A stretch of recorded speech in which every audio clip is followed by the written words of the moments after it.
We're going to move on and talk about 16th century Germany.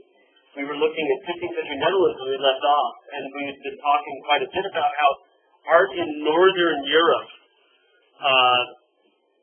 takes a very different trajectory than art in Italy during the Renaissance, and that in Northern Europe, artists are much more interested in elaborating the scene with details, with closely observed and very minutely rendered details. And this began around the period of Jan van Eyck, around the 1430s, and was closely linked to the development of the use of oil paint rather than egg tempera, which allowed this, right?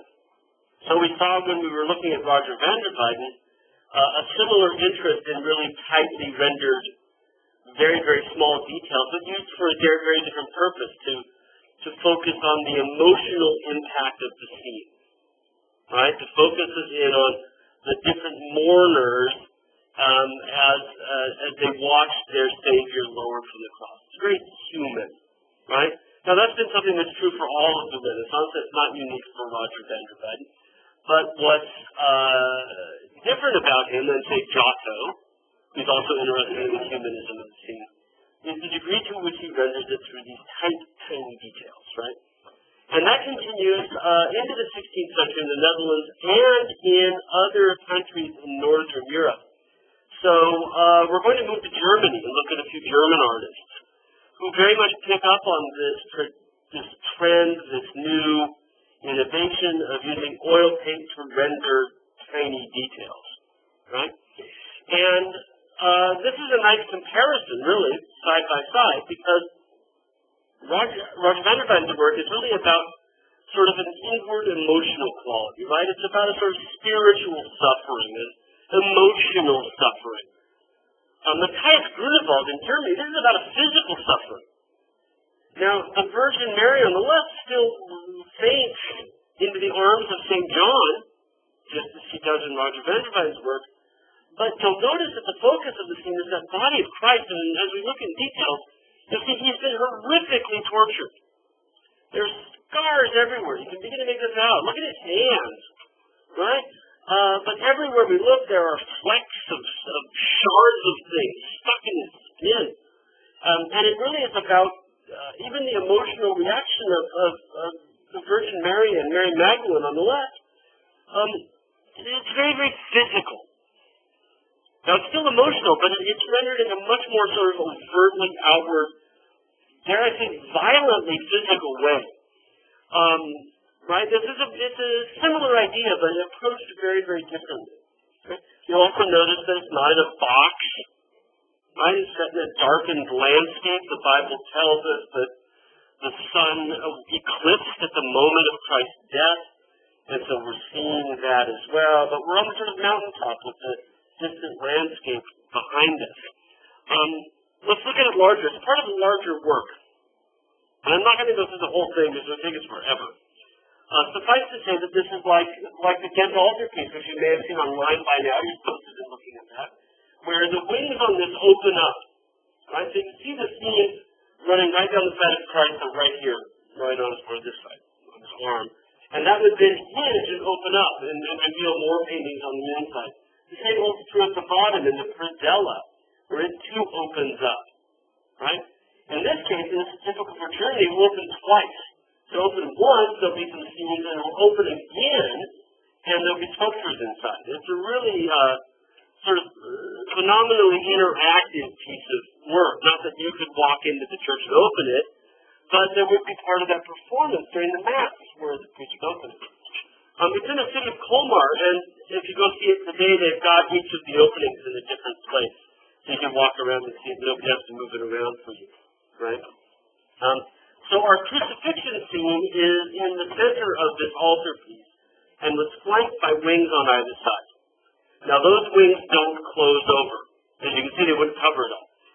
So those are fixed on the side, whereas with other works that we've talked about in the art fixes, the side wings flip to the center. Now the center will open, okay, and reveal more things inside. Now, the crucifixion scene in the center is flanked by two saints one on either side, plus an image of Christ about to be buried down below with more trauma and pain and physical suffering. The two saints that we see on either side are Saint Sebastian on the left. Don't worry, there's a text box coming up. Oh, here. Saint Sebastian on the left and Saint Anthony on the right. And they are included because this particular work was made for a hospital that treated victims of skin disease.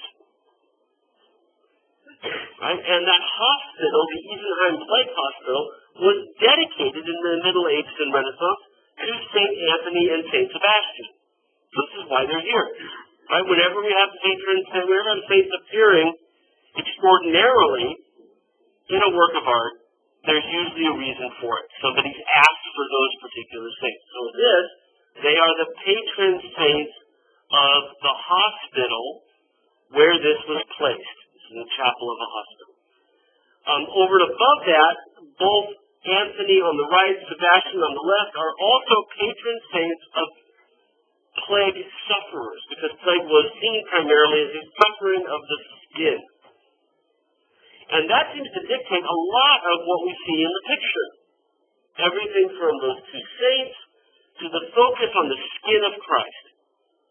The pain he's suffering in his skin is the central theme here. Right? So it relates directly to the original context.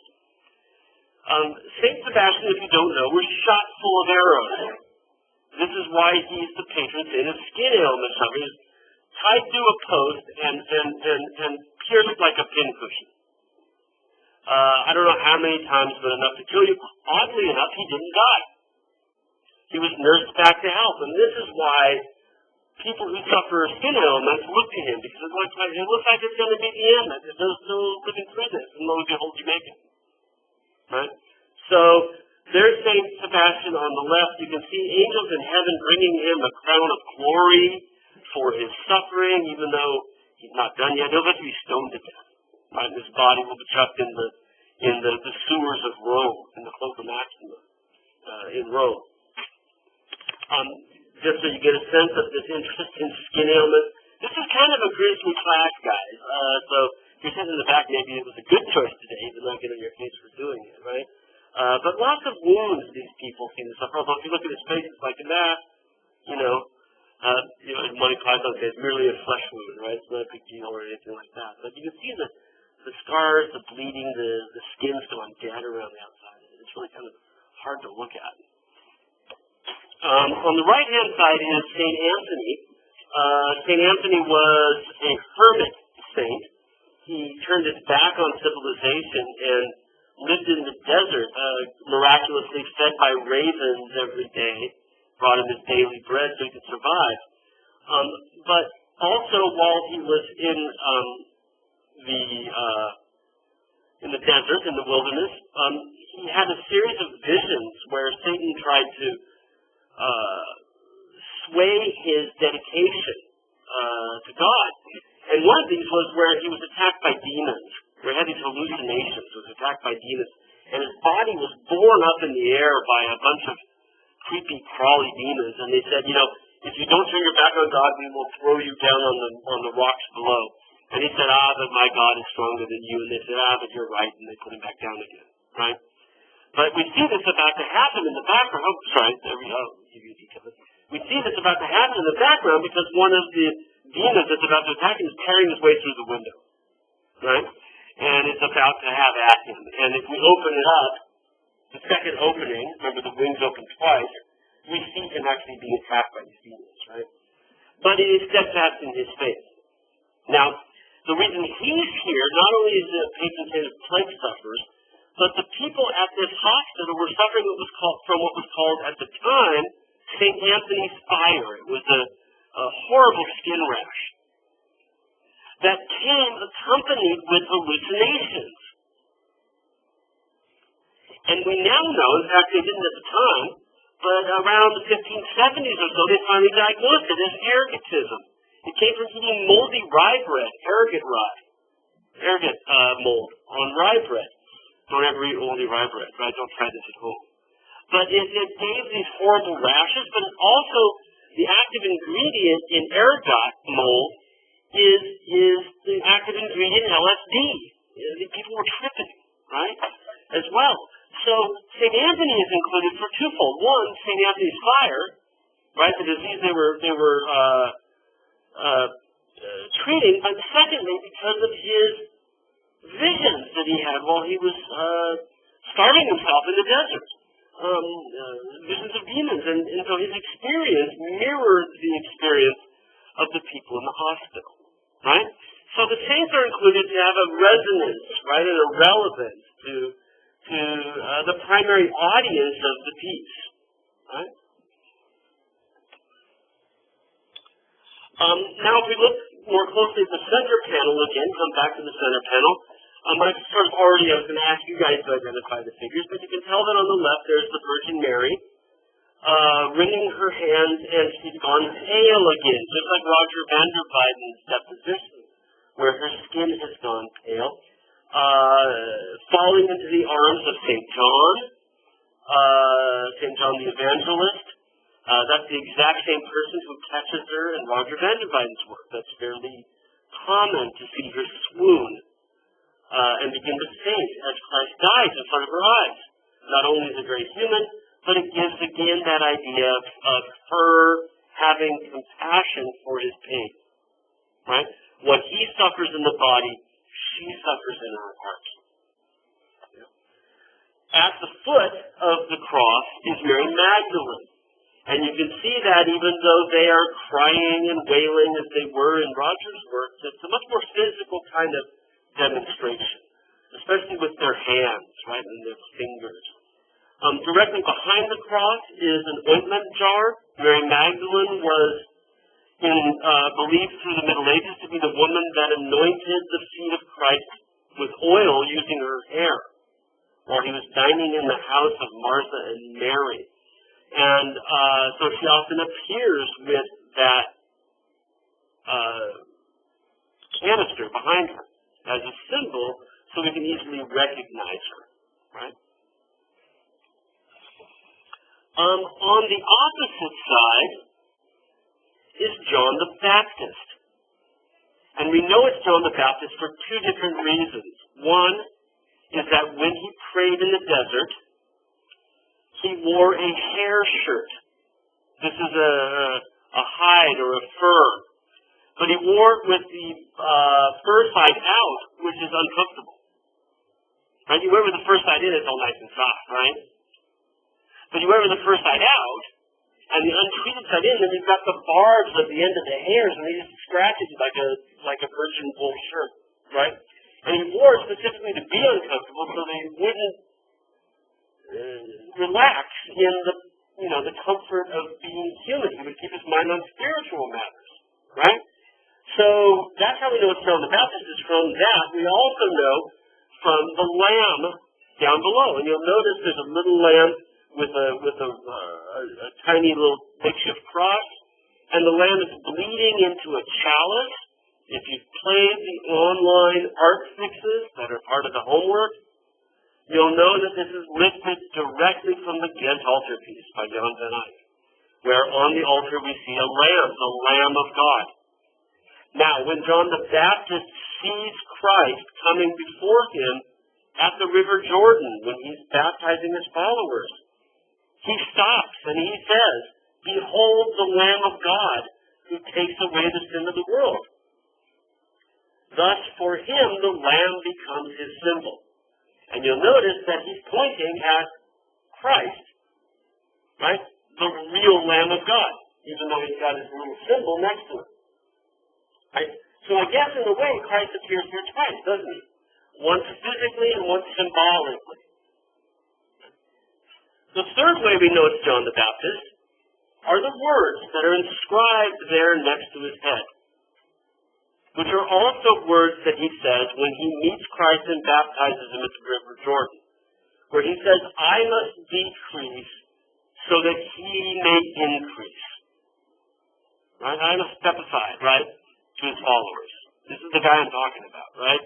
So I'm gonna step into the sideline and let him take over. I must decrease so he can increase. And those words are right next to his head. Interestingly, his scale is smaller than Jesus' too, isn't it? Look at the scale size of him and the two figures on the left in Christ. He's much, much smaller. So I wonder if Grunewald's doing that on purpose. Right? Now, John the Baptist is very odd at the scene of the crucifixion. He almost never appears in images of the crucifixion. And with good reason. Does anybody know why John the Baptist would not be at a scene of the crucifixion? Sorry? He's dead, exactly right. He's already been beheaded. He dies well before Christ. So, he's here anachronistically, right? Out of time, if you will. There has to be a reason why Grunewald assumed to put him here.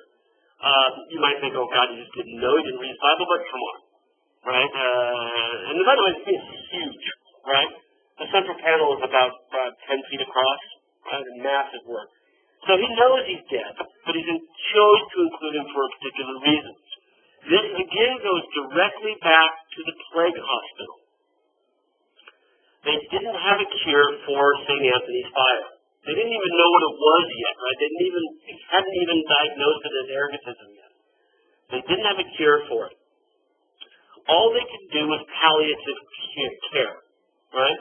All they could do was make the plague sufferers suffer less until they died, right? So all they did was try to salve the wounds. The hospital was set up immediately next to a mineral spring, fresh mineral spring, and they used fresh mineral water as a way of salving the wounds. This would then account for the presence of the Baptist. He, too, used water to help heal. He did it spiritually, they're doing it physically. So he's here anachronistically, specifically, to address the plague sufferers, to let them know that water can not only help your physical self, but water can also play a role in your spiritual well-being, too. Right? So, the Baptist shouldn't be here, but he is. He's here for the same reason that Sebastian is here, for the same reason St. Anthony is here. It's all about context. It's all about the plague hospital for which it was made. And with that in mind, and if you're squeamish, you might just want to look at your notes. With that in mind, it helps to account for why Christ is kind of this R-rated thing out of Hostel or something like that. It's really violently rendered. But in the sort of details we've come to be accustomed with Northern European art, starting in Flanders and here moving to Germany. All of the wounds of Christ are bleeding and difficult and painful and fetid and infected and just really harsh. His lids have turned blue. This is a Mel Gibson kind of beat-up Christ, if you ever saw the movie of The Passion of Christ. He's just really heavily tortured. And Grunewald renders this in incredible detail. The sense of how the nails have pulled on his feet, how the blood gums up at the base of the cross, how he's been mangled, right, by his torturers. You can see here with some of the wounds on his feet that little pieces are left from the whip, right? When Christ was tied to a column and received flail, the whip had things tied into the ropes to make it hurt more, right? Pieces of sword and pieces of glass. And some of those things are still stuck in his flesh, right? And then those amazing hands, right? Almost like the Magdalene's hands as well, but to add to the emotional quality of the work and also the sort of physical suffering that Christ has undergone. And all of this, again, is meant to reach out to the plague sufferers. No matter how much you're suffering, right? This is the message for you. You're a plague sufferer, okay? The message from it to you is no matter how much you're suffering, he suffered for you. Right? That's kind of the outreach message. That he suffered as much as you did and maybe even more. Right? So just keep that in mind as you're, be like Christ. You have to suffer through this and glory will come just as the angels are coming with the crown for St. Sebastian. Right? Now we have one of the only Grunewalds in all of America down at the National Gallery, a very tiny panel, but as you can see, it's really similar, isn't it? I mean, I used this for a long time as an unknown slide on the midterm exam. I won't use it now because it's not unknown to you. But you can see that it's very, very similar in the body of Christ. Because it wasn't made for the plague hospital, he's gotten rid of John the Baptist. Right? You don't need him anymore because he's part of the plague hospital context. And he's moved St. John the Evangelist to the other side, right, to balance out the composition. The Virgin hasn't quite fainted yet. Mary Magdalene's nowhere near so extrovertedly, right, weeping and wailing. But the body of Christ was, in fact, very much the same. I like how in each of them he arches the crossbar, right, to give you the sense of the hanging from that cross. But also, I think theologically, Christ is bearing the weight of the world here. He's carrying the sins of mankind, all of us, over all time, at least for believers. And I think to emphasize the weight that he's carrying, he makes it bend. He makes it pull down so that we get the sense of the gravity of the moment, right? Also more obviously night with an eclipse of the sun up above, and we can even see the stars in the sky. So why was this one made? Probably for private devotions. Maybe, who knows, people come to visit the plague sufferers and want a souvenir. We're not 100% sure. There's quite a few different versions of this, and we think they were probably made kind of warehouse style, where you would come in and buy one as either a souvenir or just for your own private devotion. Whereas, of course, the one on the left was this specifically commissioned work for a single context. Right? Now, St. Anthony, who we see on the right of the Eastheim altar, became quite popular in the 15th century in Germany and into the 16th century.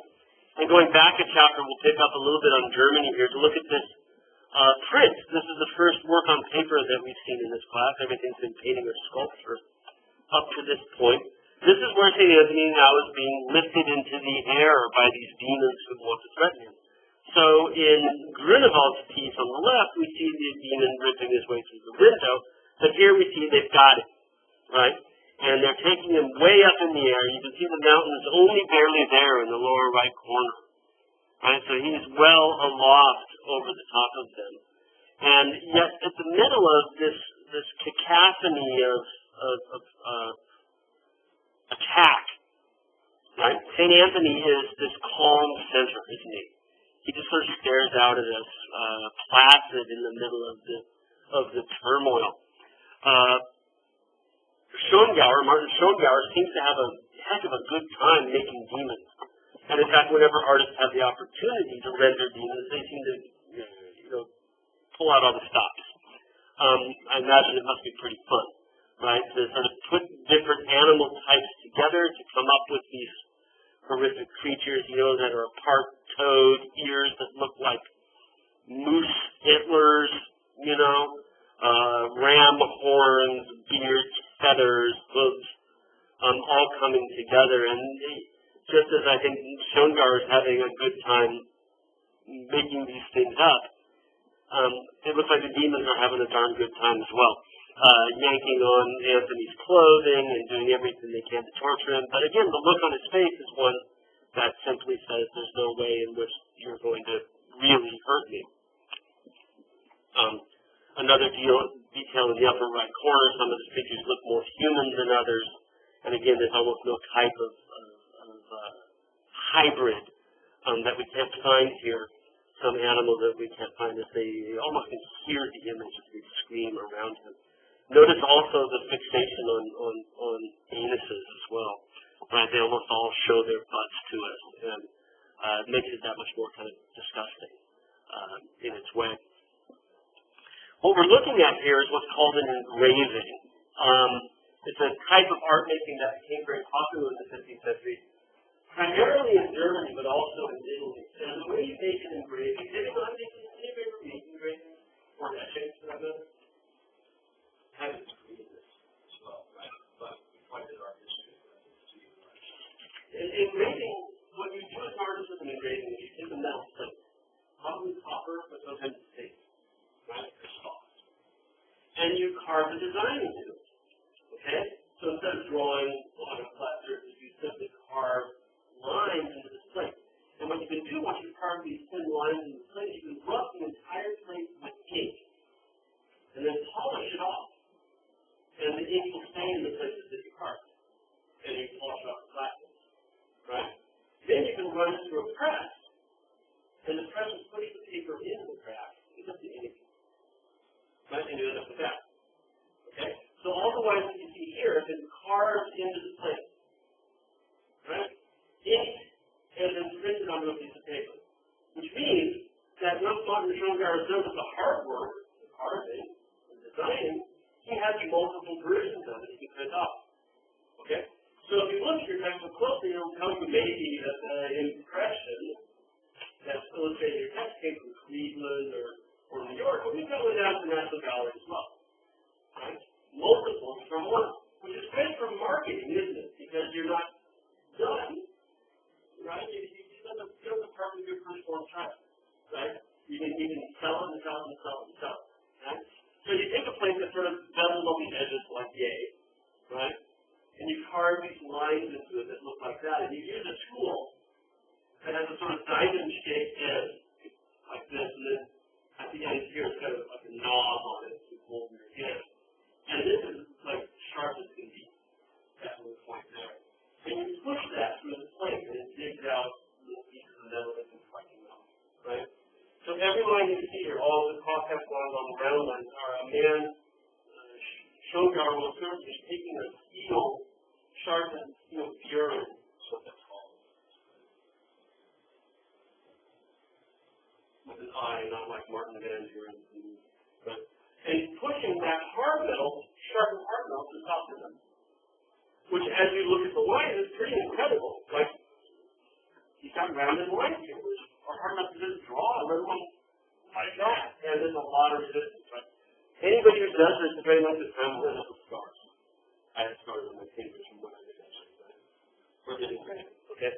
So it's a metal engraving that's in ink. And what you do is you cover the entire thing with ink and polish it off, and you end up with this here, and then you run it through a press that has wheels above and below on a table that runs through, right? And that's why the edges are beveled. There's a piece of paper on top here, and as you run it through, it pushes it with the plate and pulls on it.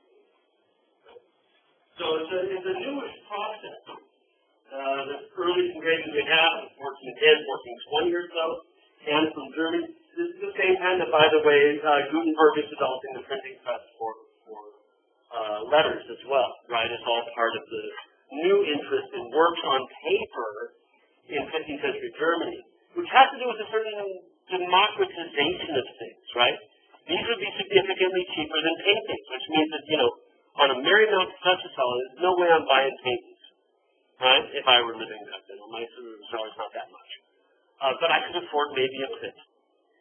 And so if I wanted to have something to use to focus my prayers at home, and I came from a different rank of society, I could afford a print.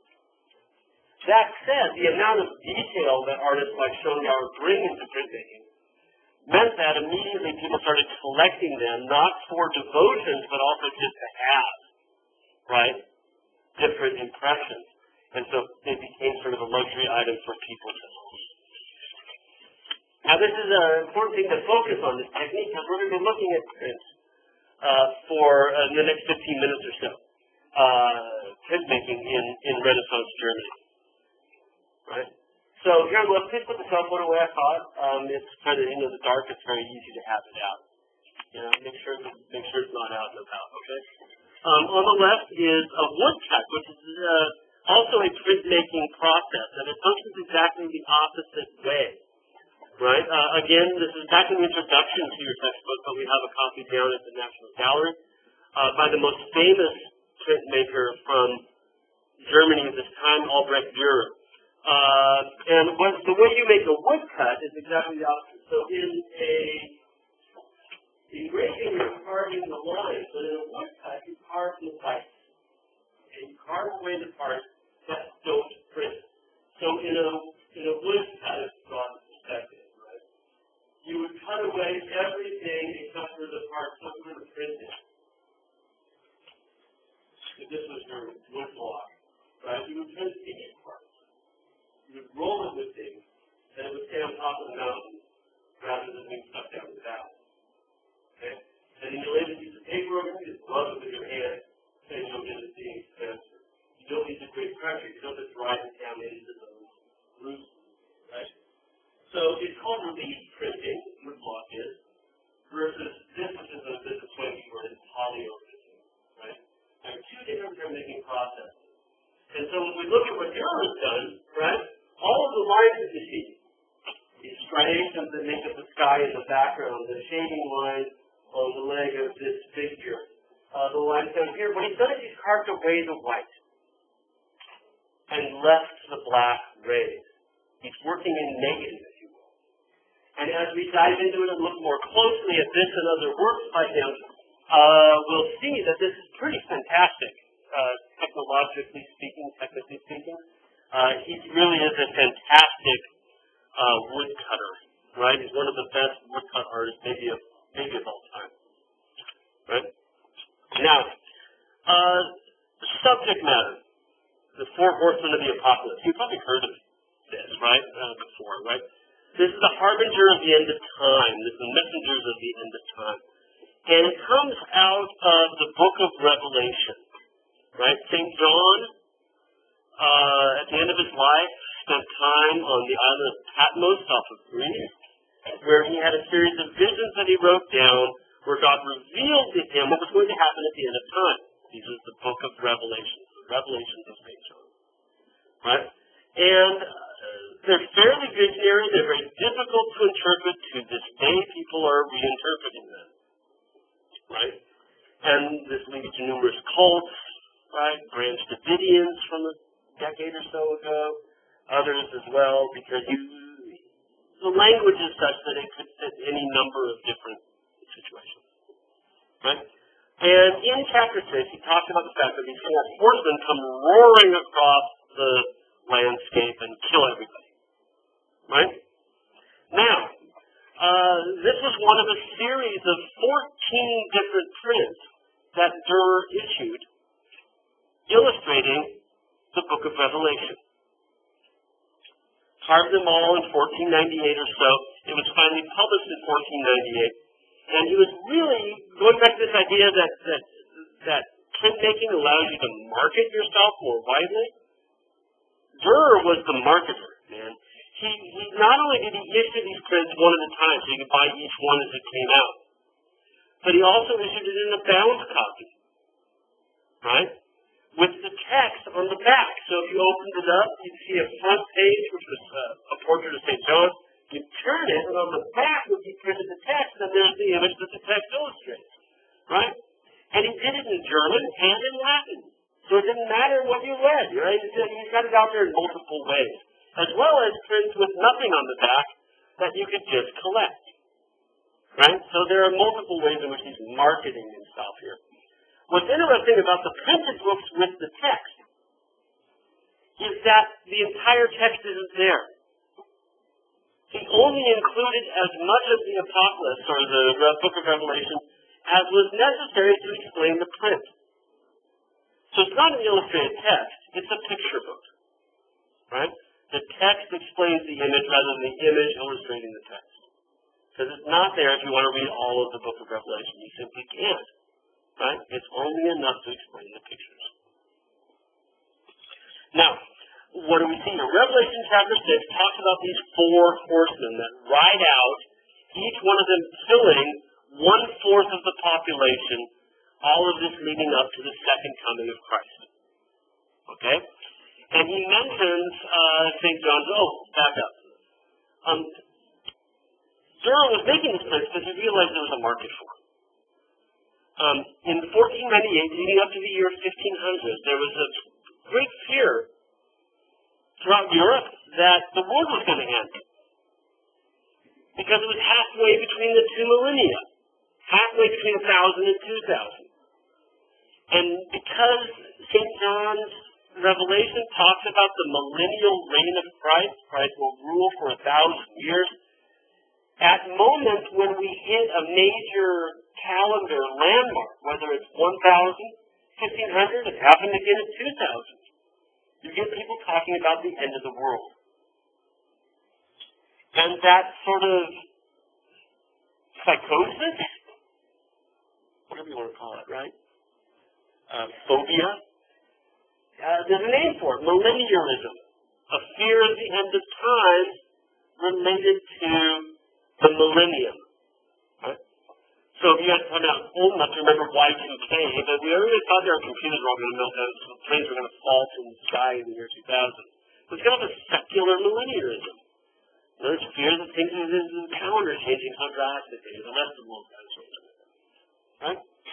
Okay, so this is inspired his interest in these 14 different prints showing the revelation was this rampant millennialism. Okay? Now, who are these guys? If you read the book of Revelation, he talks about the very first horse coming out of the white horse, and the rider carries a bow, and John identifies him as being plague, a symbol for plague. And this will wipe out a fourth of the population. Right?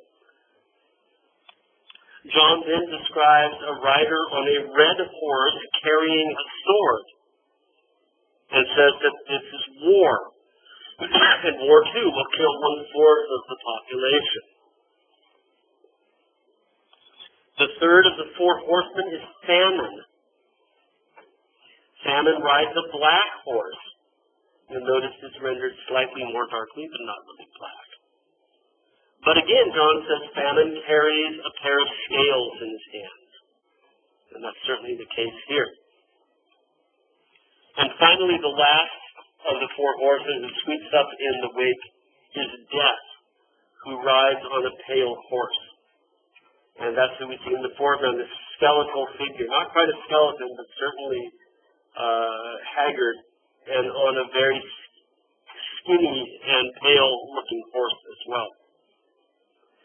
St. John goes on to say that coming close behind Death was hell itself.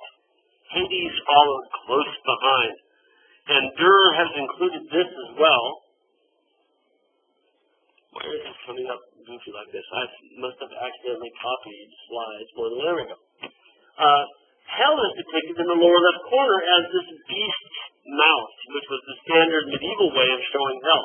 The mouth of hell literally opens up and swallows people. And can you see who he's swallowing here? Looks like a bishop. A churchman is being eaten. As if Durer is saying, it doesn't matter what you do in life, everybody is suffering. Everybody potentially can be killed. Durer had deep faith. There was no question about that. And this is way before Martin Luther yet. We're 20 years ahead of Martin Luther, so it's not really an anti-Catholic sort of thing. I think Durer is simply indicating that almost anybody could fall prey. The nice thing about this detail, in addition to, I really like images of the mouth of hell, right, with the flames looking up and eating people around it. But more than that, I also want you to look at the technique. Right? Look behind the right hand, his proper right hand of Death, right, with the trident on the horse. And look at all those places where it looks like Durer is crosshatched, right? It looks as if he's got a pen, and he's drawing like this, one way, and he's coming back and crosshatching, right?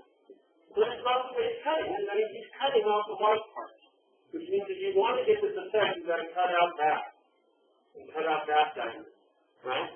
And so coming back in here, if you look back here, we find that all of the places where it looks like there are lines that cross each other, right? Durer has come through and cut out the white part, not the black part, which is an amazing bit of technology, right? An amazing bit of craftsmanship. And the thing that we can really say is there anybody ever as good as an engraver or a woodcut artist as Durer was, right? And for my money, no. Yeah, I think he's as good as I probably ever walked the earth. So, at the same time, he didn't only do woodcuts. He also did engravings. And again, your text illustrates one, and we've got an impression. This is, in fact, the National Gallery's impression downtown. So you can make an appointment, by the way. The print room is open, I think, 10 to 4, Tuesday through Friday.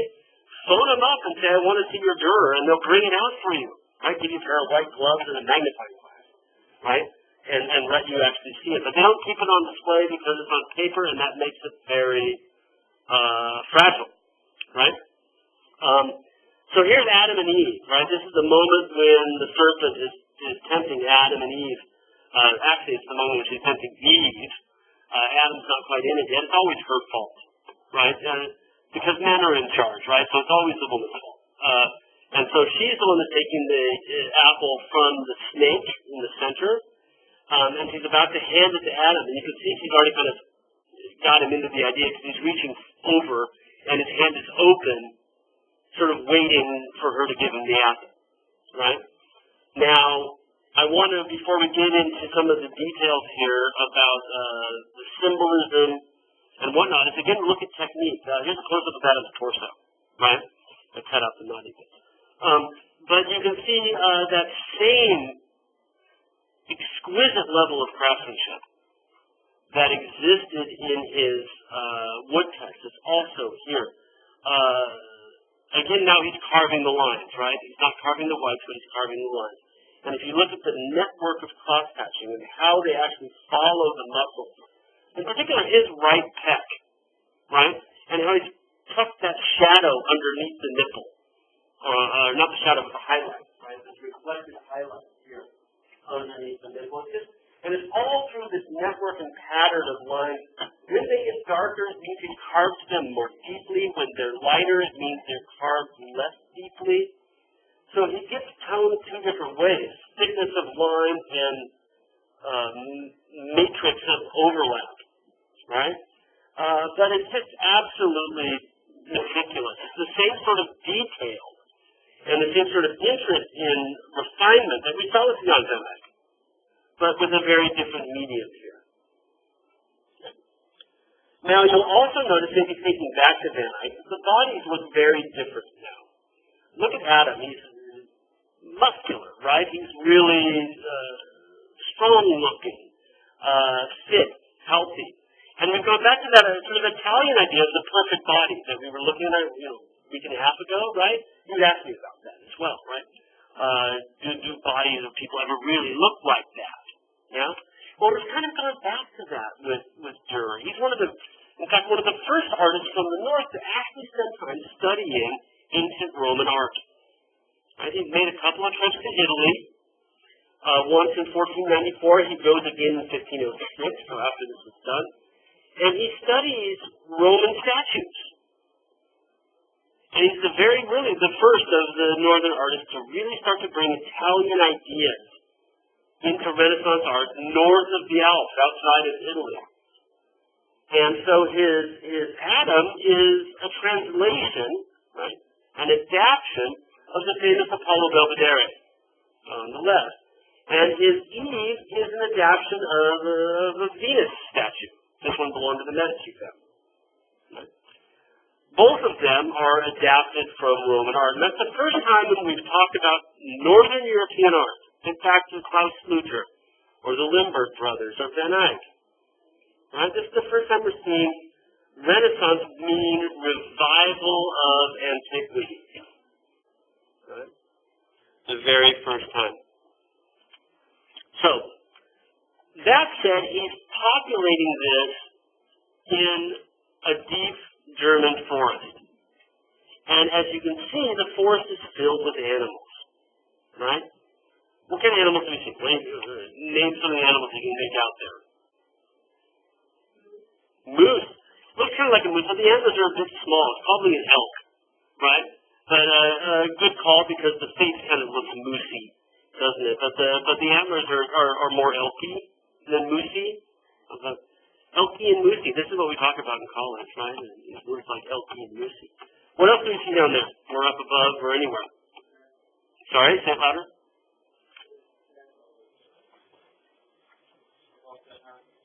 A parrot. Other animals, the state. Sorry, yes. Okay. The state was mentioned in the story, so you can tell you what we'd be looking for a state. And I already pointed out how we've got the parrot up here as well, right? What other things can we find out that's hiding in the shadow? There's a bunny rabbit, right? And a mouse. A under Adam's foot. Right? Sorry? It is, or a bull, right? Yeah, definitely a bovine. Well, it's the horns, bro. Yeah. It is the horns. And then what else? What kind of trumpet? Or a cat of some sort, right? Sleeping cat. Now, is there anything else you missed? It's a billy goat in the upper right corner as well, right? Very tiny on the very top of the mountain, right? In the upper right corner, just under the 1504 there. I got details and so on. Now the question comes up, why are these there, right? On one level, we know from the Bible that one of the things that Adam did before the fall, he didn't have much to do before the fall, right? When Adam actually takes the apple and sins against God, what he ends up having to do as punishment is he has to go to work. Right? Prior to that, he really didn't have a lot of work. But after that, he had to work the land. So when he fell, his punishment was to become like a peasant. You know? But prior to that, he's sort of lord of the domain. Right? And one of the few things that God gave him to do was to name the animals. Right? So it was Adam's job to do what you guys just did. Cat. Right? Billy goat. Although probably not in English. Right? Okay, so that's one level of work here. But what's also really fascinating, I think, I don't think the text talks about this. You'll notice that the tail of the mouse is stretched tight and is held under Adam's foot. Right? Just the ball of his foot has got the tail of the mouse pinched. And the mouse is right there next to the nose of that cat.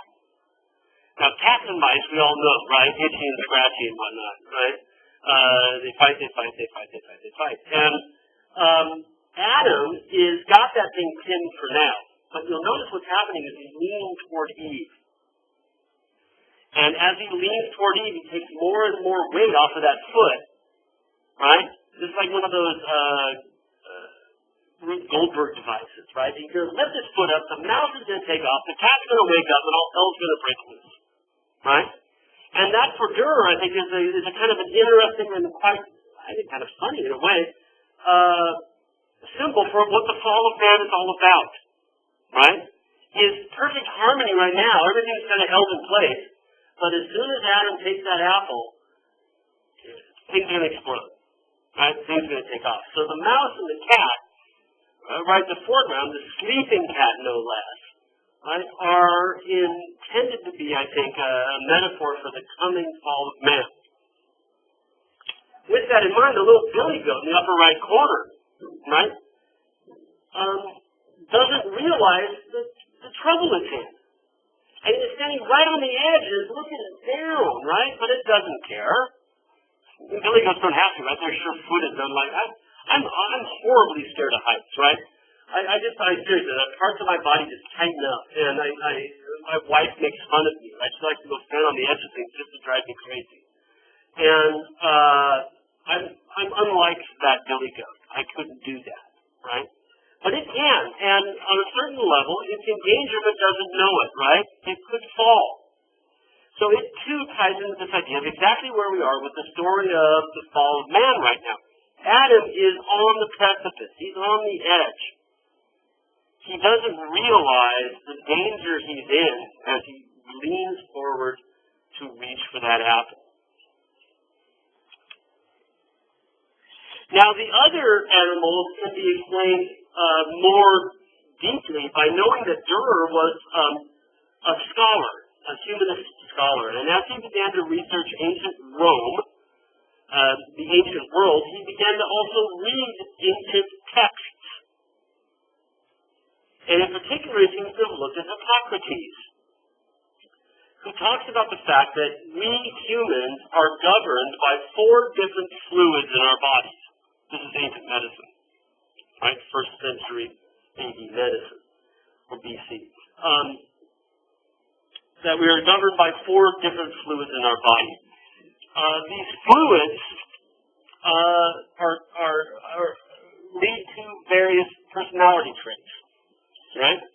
So, if we have too much bile in our system, we are what Hippocrates called choleric. We're angry all the time. Right? And the cat can be seen as a symbol of that. We still use the term cat fight, right? We always kind of gets catty. Right? They're like, eh.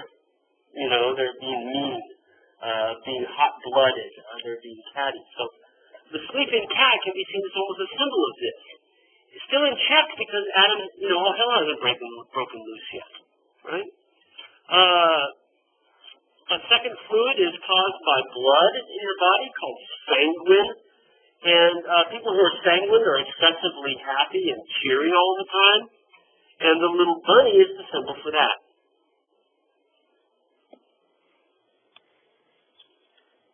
Phlegm causes the phlegmatic temperament.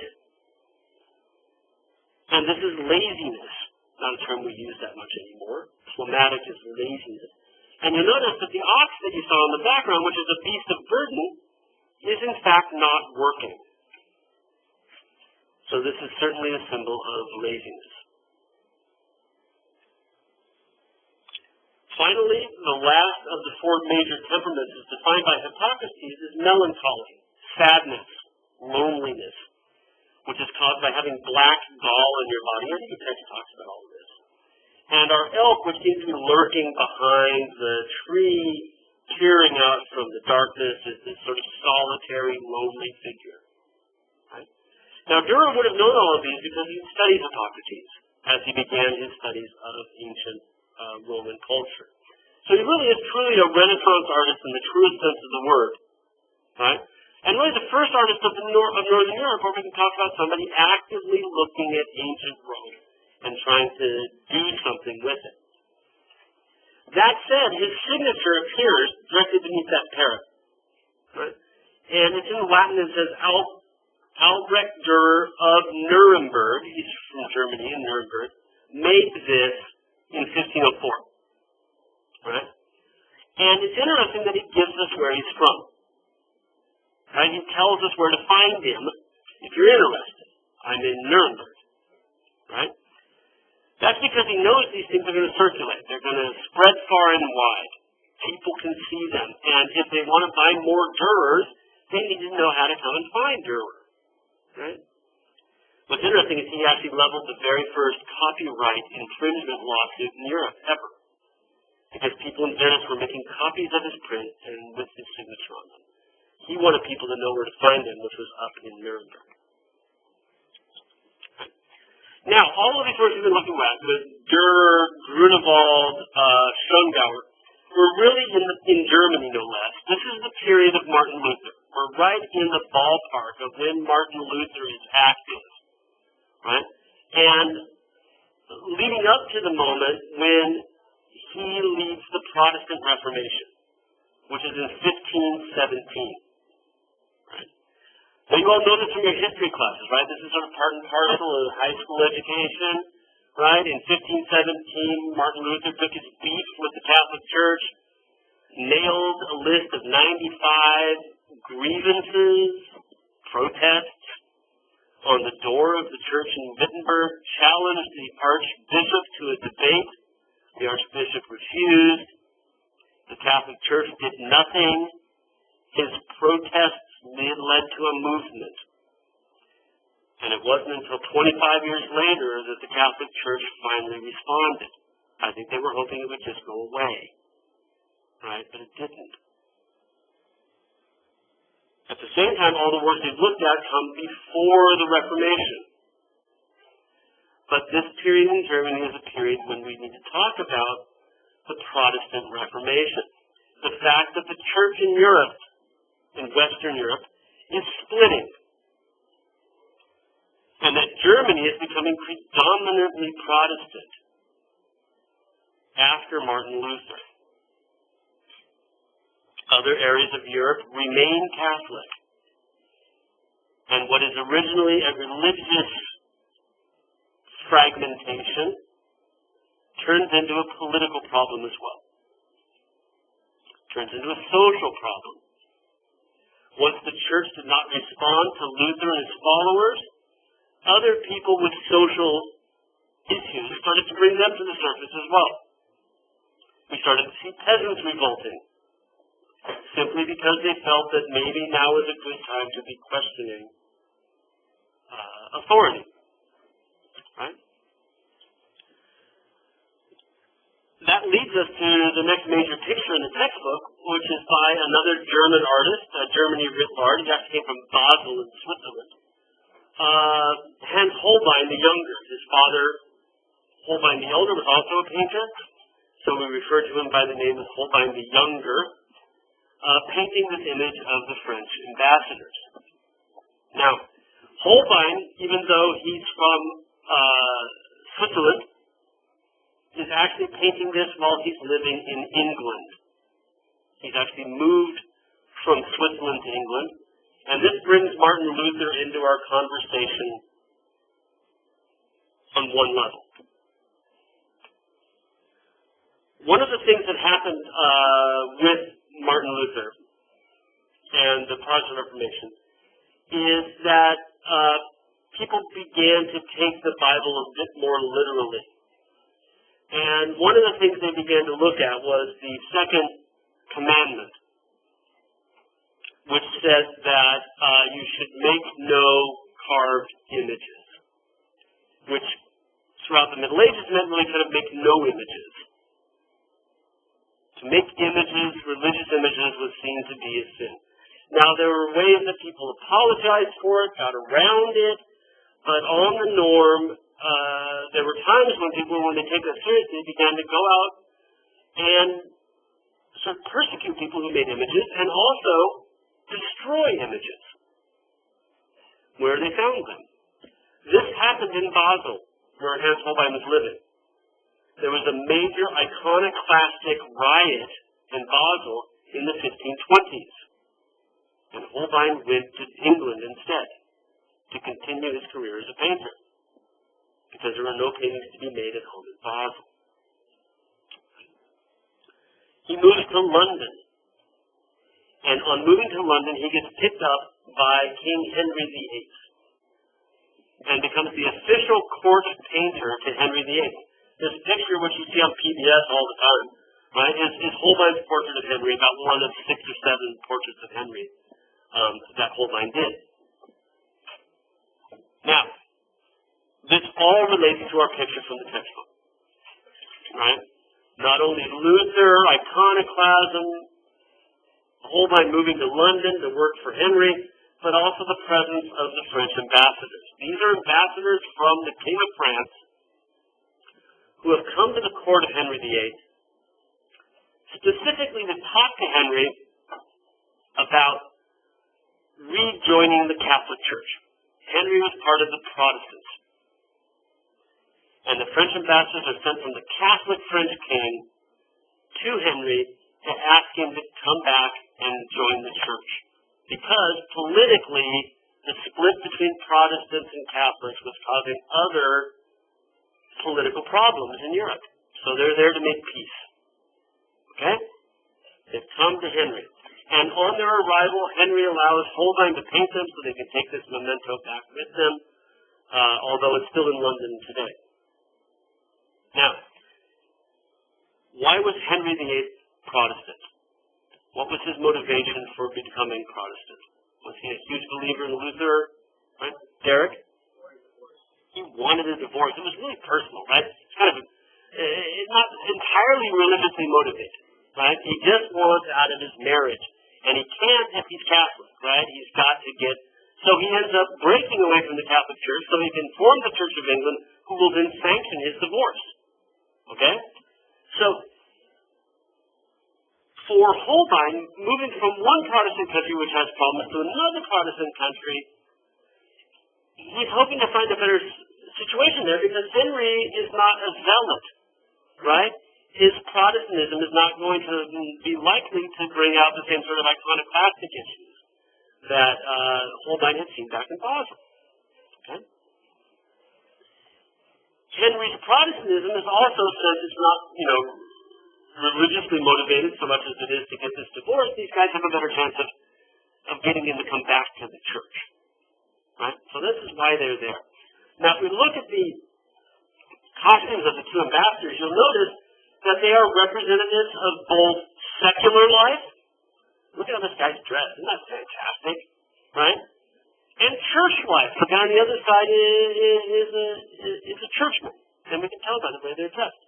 So here is one of our two ambassadors. They're both leaning on this table.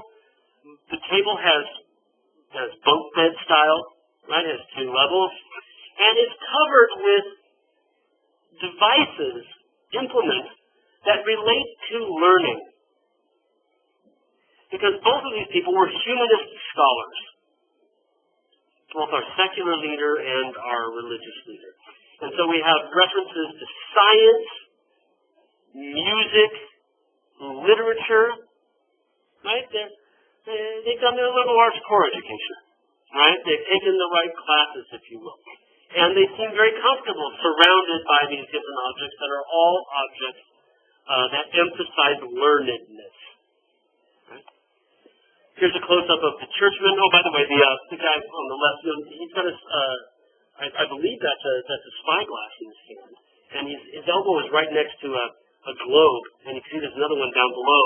And interesting that the globe up above is a globe of the heavens, of the stars, and the one down below is a globe of the earth, which is exactly kind of the way it should be, right, up and down. More sort of, what do you want to say, observational tools on the table next to the other man. He's taken off his gloves to greet you. So I can begin to get a sense also of the degree to which Holbein is painting all of these elements as finely and particularly as he possibly can. But they've now come to Henry, right, to get Henry to come back to the church.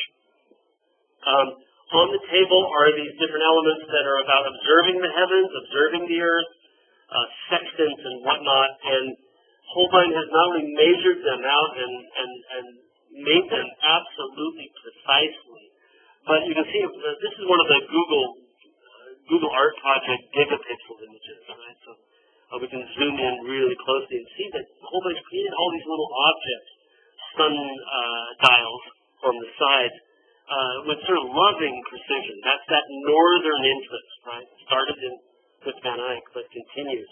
That northern interest in painting with exquisite detail. Even the carpet on the table looks almost like you can see the individual quiltings in the carpet. Right? It's fantastic. Down below, we have a globe, as we said. There's Africa on it. You can see a couple of different books.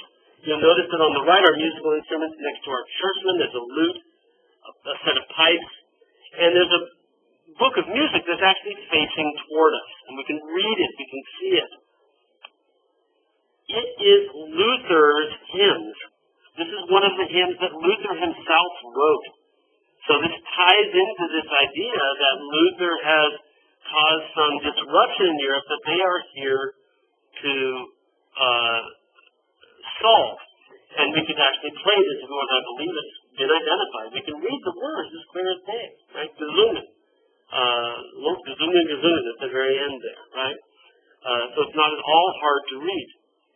With the idea that they are here to cure the problems that Luther has brought to Europe, there's a lute directly above this, and if you look at the lute, you'll notice that one of the strings is broken on the lute. Disharmony. Things are out of whack. And it's placed directly above Luther's text. This is the disharmony that they are here to cure. Right? This is an artist who's including these incredible details, all of which are there to enhance and amplify the meaning of the piece. I don't know why that one's blank. Right? This is what I wanted to come up next. The one thing I haven't talked about is that really weird object on the ground. And here we're seeing it slightly at a raking angle, and it becomes a bit more clear what that is. Can you tell? It's a skull, right? Thank you, Photoshop. You can tighten it down, right? Squeeze it from side to side, and yeah, it's a skull. But it's been rendered anamorphically, so you can only see it when you look at it at a raking angle. This fits with Holbein's rendering of everything else that we see here, and the fantastic detail, his ability as a painter to envision things, but also the inclusion of the skull is very much like the skeleton we saw in the Faccia. Underneath the Holy Trinity, there was this skeleton down below that reminded us that we're going to die, right?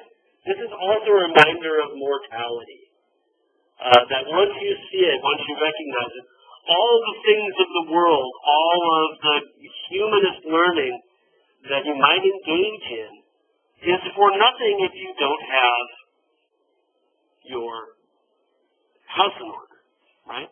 Because death comes to everyone in places where we might not first recognize it, right? You had your hand up in the back?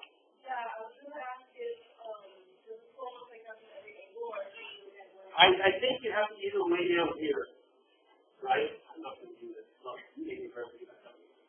Or stand up over here. So if I move over here in the corner, it looks pretty good, right? But you have to be on this angle, one side or the other. And I think it looks better from this side simply because of the way perspective works. Like this part of the skull is stretched further than the front part is down here. So when I'm standing right here, right, I can see it really, really well. And I think that would be the case if you went to the National Gallery in London, where this lives, right, and did the same thing. You would have that same reaction. Well, another thing that's kind of interesting about this, your text doesn't say this, but the skull is bone, right? But it's primarily empty, right? And it's your brains and whatnot in it, but it's a hollow bone. Holbein's name in German is hollow bone. Holbein, Bein is bone, right? And so on another level, the skull is kind of like a tricky signature of sorts included on the work as well. One last image for today. Just quickly, we have a Holbein, we have a couple Holbeins here. But we have one that relates to this particular context. This is the son of Henry VIII. So it's painted only a few years after the French ambassador, when his first male son, this is why he wanted a divorce in the first place, because he couldn't get a son. Finally gets the Edward VI, right? Cute little kid, too, right? And he looks so royal. He's got that beautiful gilded sleeves. He carries that little rattle as if it were a scepter of a king, you know? That feather in his hair looks like a crown. And there's this inscription saying, you know, may you exceed your father in all things, and blah, blah, blah, blah, right? This is the son he'd always desired, and now at the National Gallery, one of the great portraits there, that shows all of the kind of sumptuous details that we saw in the French ambassadors. Not as many interesting trinkets in the background, but the handling of those gilded ropes on his shoulders is just fantastic, right? Sadly, and maybe this fits with the skull on the right, little Edward died when he was like 14, right? So even though it says, may you exceed your father in all things in the inscription at the bottom, he in fact died before Dad, which is a sad thing in itself. Right? I'm going to end a little bit early again because we're going to move from here to the Low Countries, back to Belgium very quickly. So rather than try to squeeze something in, we'll take that as one big bite on Monday, and I'll begin to update the slide list for the exam this weekend, right? One last thing before we take off, there's an opening tomorrow in the Barry Art Gallery in the library, right, at 6 o'clock. Wine and Cheese. It's a series of photographs that are of undocumented aliens. So it's a very timely issue as well. Please come, show your support, get some free nosh as well, right? 6 to 8 tomorrow in the Barry Gallery.